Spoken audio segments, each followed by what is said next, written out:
Western New York's severe drought spreads from county to county. It is no secret how dry it is across Western New York.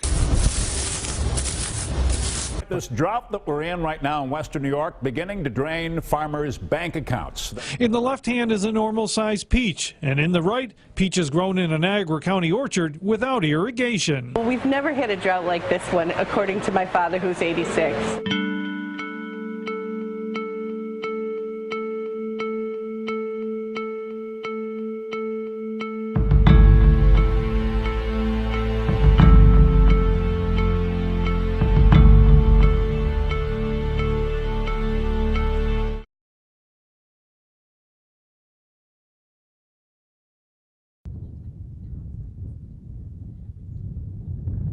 The drought year was definitely rough for us. So 2016 we had the drought. We were in the moderate drought section. Anything that we gave enough water to, like it didn't have any disease, like everything had really good yields. So it was more that we didn't know if we had enough water that we started to cut out crops. So we cut out all of our fall production and our winter production. Every year's different. My dad always had a saying, about the time you think you got it figured out, you better brace your ass because something's going to happen. And it happened last year and the year before, 2 completely different years. 2 years ago, we didn't have a decent rain from the time we planted them until we harvested them. And we have 8 irrigation pumps, and we pumped water like crazy. It takes a little over 29,000 gallons of water to put 1 inch on 1 acre. We lost about $350,000. That doesn't count all the extra hours on all the equipment and everything. So if you look at just the summer of 2016, going back 60 years in the historical record, this was a pretty severe drought of the magnitude that we hadn't seen before for a short-term drought. We saw huge, devastating losses. Again, in Western New York, more so than in Eastern New York. But yeah, some farmers, I would say, lost upwards of 70–90% of their crop. You know, they had to abandon crops, they had to abandon fields. Maybe a lot of New Yorkers don't realize that 22% of the land in New York State is in agriculture. We're the #1 producer of yogurt and cottage cheese and cabbage, #3 in grapes, apples. So basically, agriculture is super important to the economy of New York State.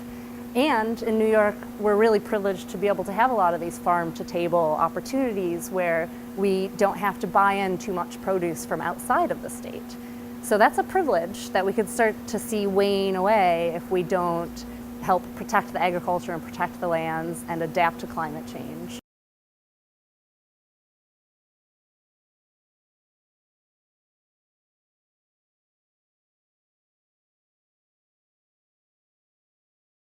I'm a firm believer that it's better to be at the table than part of the menu.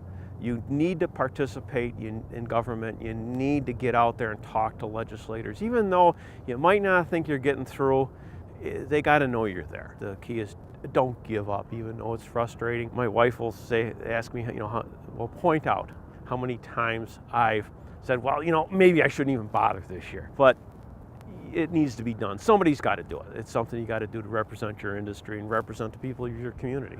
So you have to get involved, even though sometimes it's really frustrating, but it's a requirement.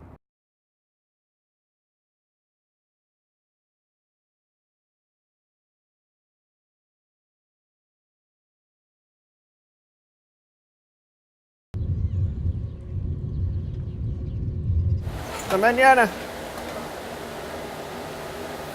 Buen trabajo. The soil itself is a frontier. We've been living off it since the beginning of our existence, but we still really don't understand very well what happens in the top 6 inches of the soil. The potential for the soil to increase yields and decrease losses of nutrients is real, and it could be a solution for climate change. If we can just pull the carbon from the air and get it back in the soil where it's really needed and best utilized, it could resolve the climate change question that everyone is trying to figure out how to solve. This nutrient boom is a way to feed the plant just as it's growing, just like a teenager. When they're growing fast, they eat about 3 times as much. In the past, we've never had the ability to put the nitrogen on when it's needed.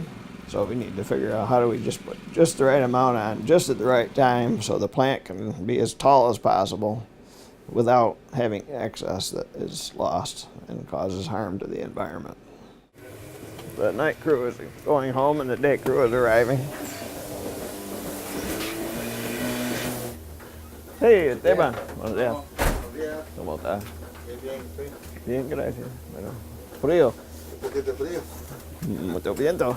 Historically, government has funded basic research and development through grants, but governments are not functioning as well as they used to in terms of research and development. My daughter and I last week were in Washington, D.C., and I worked with the USDA and EPA extensively, trying to help work with them to overcome some of these huge challenges. And their interest is amazing. We didn't even plan meetings, but on the way down I sent an email, and by the next day they'd assembled 10 or 12 senior staff people at USDA and EPA to hear what we've been doing. It was encouraging to see their enthusiasm, and they all said, "How can we help? This is great. How can we help?" But they really can't. They can't just write a check, it takes resources to finish development of some of these technologies. It seems like farmers are the most likely people to find the solutions because we deal with it. We're on the front lines and we're facing the pressures of people on water quality and air quality. So we're highly motivated to find solutions. So this other alternative way of funding solutions is really this business model that we're trying to roll out. So the citizens, instead of funding through government to scientists and engineers, we do it through food products. This Pursue Happiness brand is a very broad brand, and it is broad because we want to use the funds to develop the science for human health, environmental health, but it's a way for farmers and consumers to connect directly, and so the value that consumers are willing to invest in a really healthy, environmentally sound food source, those funds become available so we can actually lead the research to find solutions.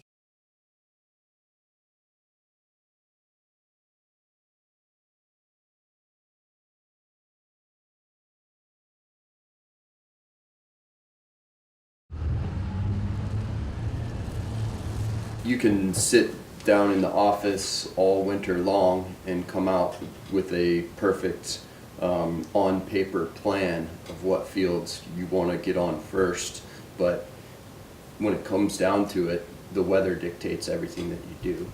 You got to be watching the weather. You got to be, a weather guy, because you're going to have a 3-week window to get all of this work done. Yeah, looking at the weather, trying to look at the weather. Mm-hmm. I check the weather every day. Or many times during the day. Many times during the day. Planning is a wonderful way to kind of organize your thoughts, but when it boils down to it, you have to be extremely flexible on that plan and have secondary solutions to be able to accomplish all the work that needs to be done. Seriously, there's nothing you can do when it rains too much. You sit around and wait, and then when we could go, we went 18, 20 hours a day until we got stuff planted.